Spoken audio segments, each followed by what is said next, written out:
Bonjour, mon nom est Mélodie Gingras. Ceci est une traduction de la version anglaise originale du balado The Go-To for Entrepreneurs in the Know avec votre hôte Paulina Cameron. Bonne écoute! Bonjour, je m'appelle Paulina Cameron et je suis directrice générale du Forum for Women Entrepreneurs ou Forum pour les femmes entrepreneurs. Nous sommes un organisme caritatif canadien qui a pour vocation d'éduquer, de conseiller, d'énergiser et de connecter les femmes entrepreneurs afin qu'elles réussissent brillamment, encourageant une économie forte et des communautés florissantes. Pour en savoir davantage sur nos programmes, visitez notre site internet à fwe.ca. Il me fait plaisir d'être votre animatrice pour le podcast balado de FWE, le Go-To, pour les entrepreneurs au courant, commandité par la Banque Scotia. Je vais interviewer des invités inspirants qui partageront le récit de leur succès et offriront des conseils cruciaux que vous pourrez utiliser de façon concrète pour propulser votre entreprise vers l'avant. Donc, commençons sans plus tarder. Bien souvent, quand on pense au succès de la distribution d'un produit ou d'un service, on pense par exemple à l'étagère si convoitée à la hauteur de vos yeux dans un magasin, ou encore le site de commerce en ligne qui bénéficie de millions d'utilisateurs actifs quotidiens. Par contre, il faut beaucoup de travail pour le distribuer au bon endroit et ainsi le vendre à la bonne personne. Aujourd'hui, nous recevons, par téléphone de Toronto, Joanna Griffiths, fondatrice et directrice générale de Nixwear, une entreprise fabricante de sous-vêtements féminins fonctionnels et confortables. Effectuant une vente toutes les 10 secondes, Nixwear vient d'ouvrir des boutiques à Toronto et à Vancouver, et plus de 99% de ses ventes proviennent de la distribution en ligne mondiale. Avec le lancement récent de nouvelles collections de maternité et postnatal, Nixwear revendique fièrement sa place dans l'industrie concurrentielle de la lingerie. Bienvenue au Go-To, Joanna. Merci beaucoup de me recevoir. Donc, tout d'abord, félicitations pour votre nouveau bébé. Oui, merci. Donc, avec ça, j'imagine que ça vous a inspiré pour une nouvelle gamme de produits de maternité et de postpartum. Donc, en tant que mère moi-même d'un enfant de 4 mois, je vous remercie de penser à nous. Donc, pour revenir un peu à votre histoire, donc commençons par les débuts. Nix a commencé par distribuer ses produits par le biais de grands magasins et des studios d'entraînement, mais vous avez ensuite changé de direction en vous adressant directement aux consommateurs, après avoir réalisé que vous ne connaissiez pas votre clientèle à un niveau plus approfondi avec la vente au détail traditionnelle. Puis les choses ont déboulé vraiment rapidement pour vous. Donc, je comprends que vous venez tout juste d'être classé au 6e rang des entreprises à la croissance la plus rapide au Canada, avec des estimations de ventes annuelles dépassant les 50 millions, ce qui n'est pas un mince exploit. Donc, parlez-nous un peu de cette croissance, des leçons que vous avez tirées et des décisions que vous avez prises en cours de route. Alors, par où est-ce qu'on commence? Je pense que l'une des choses qui ont été cruciales pour notre croissance a été d'apprendre à dire non. Et en fait, quand vous y pensez un peu plus, ça pourrait être paradoxal, parce que quand vous êtes entrepreneur, vous souhaitez dire oui à autant de choses que possible. Pendant nos 2 premières années d'existence de Nix, j'ai dit oui à presque tout. Oui aux grands magasins, oui aux salles d'entraînement, oui aux magasins équestres, oui au shopping channel, oui au commerce en ligne, oui, oui, oui. En fin de compte, ce qui s'est passé, c'est que je n'étais pas excellente à une seule chose en particulier. On avait fini par réaliser que ce sont des produits que les gens veulent acheter en ligne parce que nos clients sont en ligne. On voulait partager des témoignages sur l'impact positif de nos produits sur la vie des gens et sur la société en général, surtout en ce qui a trait au corps des femmes. On avait donc mis sur le fait qu'il était préférable de raconter ces histoires en ligne directement plutôt que de se fier à un autre magasin qui aurait distribué nos produits. Donc oui, tout à fait. Effectivement, j'imagine que dire non aurait été beaucoup plus difficile que dire oui, même si en fin de compte, c'était la meilleure décision. Donc, est-ce que vous pouvez nous parler des types d'outils et de ressources que vous avez utilisés en cours de route pour vous aider à travers tout ça? Oui, bien sûr. Donc, il y a eu beaucoup de moments où je me suis remise en question et qui étaient vraiment effrayants. Par exemple, en 2016, j'ai réduit notre chiffre d'affaires annuel et mensuel de près de la moitié. Et c'était un risque assez important, mais j'ai fait plusieurs tests pour en arriver là. Le plus important a été une campagne de financement participatif où j'ai réalisé que les gens voulaient acheter ces produits en ligne. Et aussi, je crois d'ailleurs que c'était vraiment utile de faire des petits tests avant de changer complètement de direction. Dès le départ, on a utilisé la plateforme Shopify et on a d'ailleurs été l'une des premières entreprises à tirer parti de cet outil de commerce électronique. Ça nous a vraiment permis de passer à la vente en ligne sans nous tourner vers le financement externe ou le soutien par la dette. Puis après, on a dû trouver les meilleurs partenaires possibles pour la vente en ligne. Ça veut dire qu'on devait trouver un très bon centre de traitement des commandes spécialisé en commerce électronique et une société de montage vidéo pour faire la promotion de l'entreprise. Vous devez regarder autour de vous et rassembler le meilleur soutien possible pour ce que vous essayez de faire. Donc, on dirait que vous avez évalué vraiment beaucoup d'options et de scénarios pour prendre vos décisions. Oui, absolument. Donc, pour ma part, moi, j'ai acheté vos produits à plusieurs reprises et l'une des choses que j'ai remarquées est que vous envoyez des sondages vraiment rapides, comme lors du lancement de votre ligne de maillot de bain. Donc, j'ai trouvé que le sondage était très rapide, contenait des questions comme « Est-ce que vous achèteriez cela? Est-ce que ça vous intéresse? Oui, non? » Donc, j'ai vraiment l'impression que vous utilisez ces données pour prendre des décisions. Parlez-nous davantage de la façon dont cette stratégie fonctionne pour vous. Oui, bien sûr. Eh bien d'abord, je n'avais jamais travaillé dans le vêtement auparavant. Je n'avais jamais été propriétaire d'une entreprise et je n'avais vraiment pas beaucoup d'expérience dans la vente au détail. Alors, lorsque je bâtissais NYX, je n'avais aucune idée préconçue. J'ai simplement parlé à des femmes et je leur demandais ce qu'elles voulaient. Et ça a établi l'ensemble de la vision de la mission de l'entreprise et ça a déterminé la façon dont on prenait des décisions à tous les niveaux. On est vraiment ici pour servir nos clients et pour servir les femmes. On est ici pour changer la façon dont les femmes se sentent par rapport à leur corps et pour créer d'excellents produits avec une image de marque forte. La meilleure façon de faire ça, c'est de consulter nos clients, de leur demander ce qu'ils veulent, ce qu'ils aiment et ce qu'ils n'aiment pas. On vérifie ces données tout le temps auprès de nos clients pour qu'on s'assure qu'on fait le meilleur travail possible pour les servir. Je dois vous avouer que ça fait plaisir d'entendre ça, même si c'est ce qu'on espère de la plupart des entreprises. Donc, pour quelqu'un qui dirige une entreprise axée sur les produits, quelle est la chose que vous considérez comme la plus importante pour bâtir un réseau de distribution et un modèle à succès? La chose la plus importante, c'est de comprendre vos clients, qui ils sont, ce qu'ils veulent, ce qu'ils aiment et n'aiment pas, puis bâtir toutes vos considérations à partir de ces données. Oui, tout à fait. Donc, Johanna, comment pensez-vous qu'une entreprise peut chercher à comprendre qui sont ses clients et qu'est-ce qui les motiverait? Eh bien, il y a plein de moyens. De mon côté, j'ai réalisé des sondages et des entrevues pour parler au plus de femmes que je pouvais. J'ai aussi passé beaucoup de temps en ligne sur différents forums et groupes de mamans où je savais que j'avais un contact direct avec des clients. J'ai pris mon temps à les écouter, à les comprendre, et je pense que l'une des principales erreurs qu'on fait en tant qu'entrepreneur, c'est qu'on a des idées et qu'on les garde pour nous-mêmes comme un secret. On ne veut pas les partager avant que ça soit parfait, mais la vérité, c'est que ça ne sera jamais parfait à moins de consulter vos clients potentiels, comprendre ce qu'ils veulent et ce qu'ils ont besoin. C'est quelque chose qui me tient beaucoup à cœur. Et le truc, c'est que c'est pas nécessaire que ça soit cher ou compliqué. Tout ce que vous avez besoin de faire, c'est juste de parler aux gens et d'obtenir leurs commentaires en cours de route. Super, merci beaucoup. Donc, avant de se quitter, où les gens peuvent-ils en apprendre davantage sur vous? Donc, où peuvent-ils vous trouver en ligne? Bien sûr, notre site est nyx.ca, KNIX, et notre pseudonyme, c'est sur Instagram et @nyxwear. Personnellement, je suis sur @Johanna Nyx sur Instagram et c'est là où je suis la plus active. Merci beaucoup, Johanna, pour votre temps, pour votre énergie, pour vos conseils. Donc, c'est vraiment un honneur de vous avoir reçu aujourd'hui. Ça m'a fait plaisir. Merci à vous. Nous allons prendre une petite pause avant de recevoir notre prochain invité.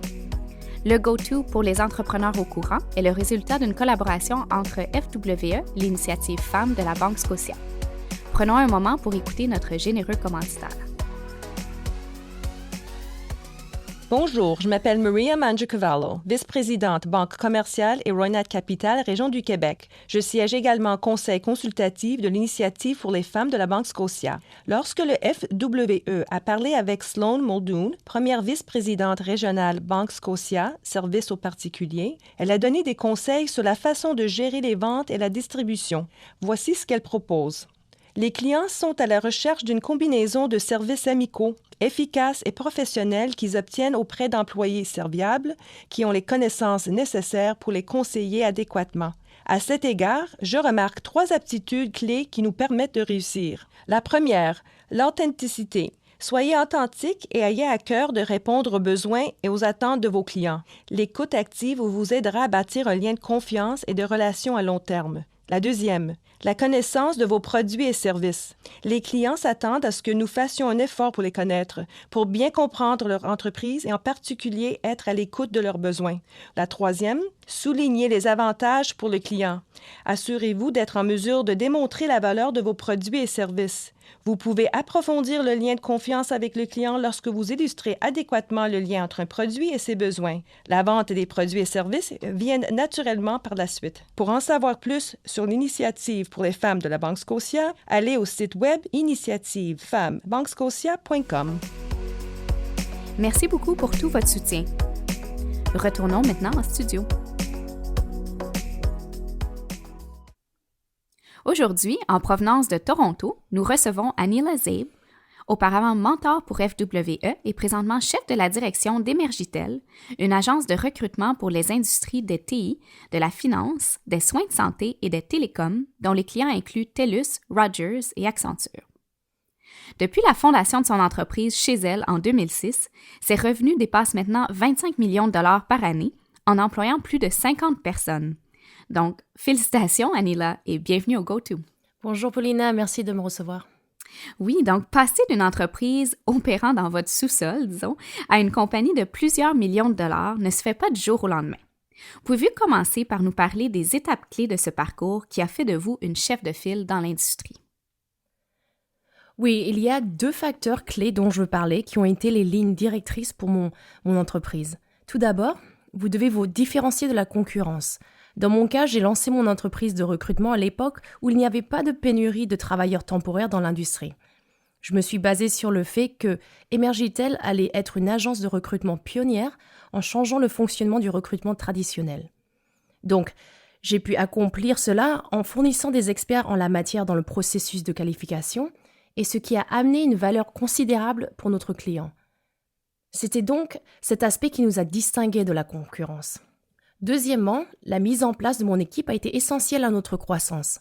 En tant que dirigeante, il ne suffit pas que d'embaucher des professionnels parce que ce n'est pas ça qui crée une équipe productive. Il est important de bien les former et de les transmettre votre vision pour effectuer le travail. Et donc, ma devise est la suivante. Si vous prenez bien soin d'eux, ils vont prendre soin de vos clients. Ça, c'est bien quelque chose que vous entendez souvent. Oui, effectivement. Donc, on sait tous que des employés heureux sont des employés productifs. Donc, à mesure que vous développiez votre entreprise, quels sont les outils et les ressources que vous avez utilisés, mais plus précisément les personnes et les organisations qui vous ont guidé et aidé en cours de route? De mon côté, c'est simple. Tout tourne autour des gens. D'abord, en tant que dirigeante, vous êtes un outil précieux pour l'entreprise, mais vous devez aussi grandir et apprendre à travers les différentes phases de croissance. Votre rôle ne sera pas le même à toutes les étapes. Au début de l'aventure, j'étais plus impliquée dans les opérations quotidiennes, puis à mesure que l'entreprise grandissait, il fallait plutôt bâtir une équipe, lui donner de l'autonomie et déléguer. Ensuite, établir des bonnes relations avec les clients est très important. Et finalement, le réseautage. Pourquoi ? Parce que vous voulez bien connaître le marché que vous desservez afin de mieux répondre à ses besoins. Je me suis aussi entourée de mentors qui avaient l'avantage d'offrir une perspective très différente. Oui, très bon point, merci. Je veux maintenant revenir au premier jour où vous avez commencé à bâtir ces relations.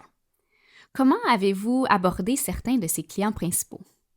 Je pense que pour nous, avec les clients, il s'agissait plus d'écouter que de parler. En tant qu'entreprise axée sur les services, on n'avait pas de produits à vendre. On apportait plutôt une solution à nos clients en écoutant leurs défis et leurs problèmes pour aligner nos services en fonction de leurs demandes. Et ça va nous aider à créer une solution personnalisée pour ce client particulier. Nos solutions varient d'un client à l'autre et c'est essentiellement ce qui différencie une entreprise basée sur les services.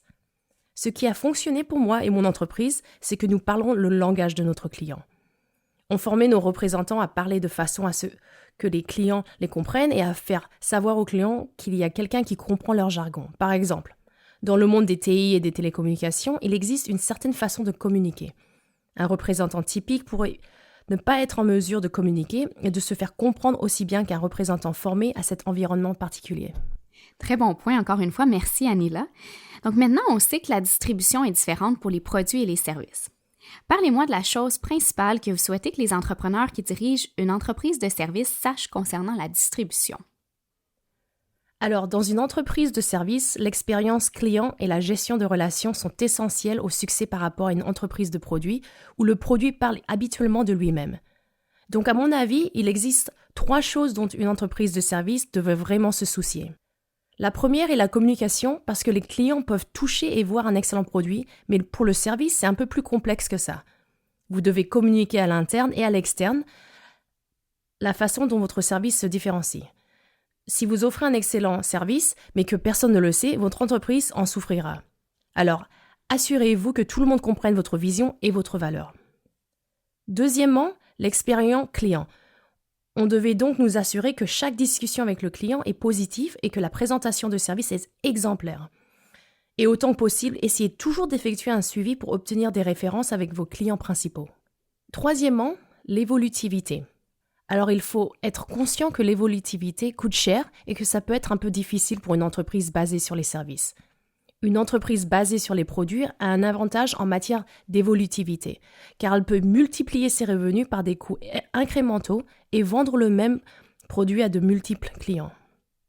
Au contraire, les entreprises de services offrent des solutions uniques et on échangeait des dollars pour les heures travaillées. En conséquence, le résultat final sera considérablement personnalisé pour chaque client et la plupart du temps, on ne pouvait pas le réutiliser pour le client suivant. Alors, ma suggestion principale est de toujours former et recruter des membres de l'équipe interne qui seront prêts pour la diversité et la croissance. Finalement, bien entendu, essayez de trouver des solutions rentables. Par exemple, l'année dernière, j'ai ouvert mon bureau à l'étranger pour lesquels on avait formé des recruteurs spécialement formés pour les clients européens. Donc on avait économisé le coût d'embauche de recruteurs locaux qu'on avait plutôt gardé pour des nouveaux clients. Donc, on retient 3 choses, si je comprends bien, la communication, expérience client et évolutivité. Donc, merci Anila. Je suis certaine que nos auditeurs aimeraient pouvoir vous trouver en ligne et surtout continuer à en apprendre davantage sur votre entreprise. Pouvez-vous partager vos profils sociaux avec nous? Oui, bien sûr. Alors, si vous voulez communiquer avec moi, vous pouvez me trouver sur notre site internet www.emergitel.com. Vous pouvez m'envoyer un courriel à mon adresse personnelle anila.zeb@commercialemergitel.com, CANEELA.ZAIB@commercialemergitel.com, ou sinon vous pouvez me connecter sur LinkedIn ou Twitter. Merci beaucoup Anila, ça a été vraiment super de parler avec vous et félicitations pour la croissance d'Emergitel jusqu'à présent. Merci beaucoup de m'avoir reçu, c'était super fun. Eh bien, cela conclut notre podcast d'aujourd'hui. Un grand merci à Joanna et Anila pour leur participation.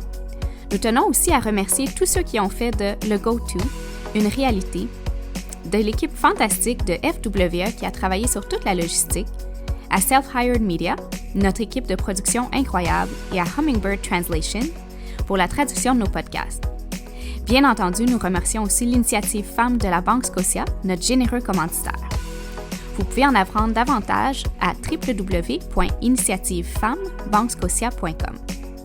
Si vous avez aimé le podcast d'aujourd'hui, vous pouvez vous abonner pour écouter le reste de la première saison. Vous pouvez trouver toutes les ressources que nos invités ont mentionnées sur notre site internet à www.fwe.ca. Nous savons que ça prend tout un village pour bâtir une entreprise, alors partagez ce que vous avez appris sur Instagram avec la mention FWE Canada pour aider d'autres entrepreneurs à connaître un franc succès. À la prochaine!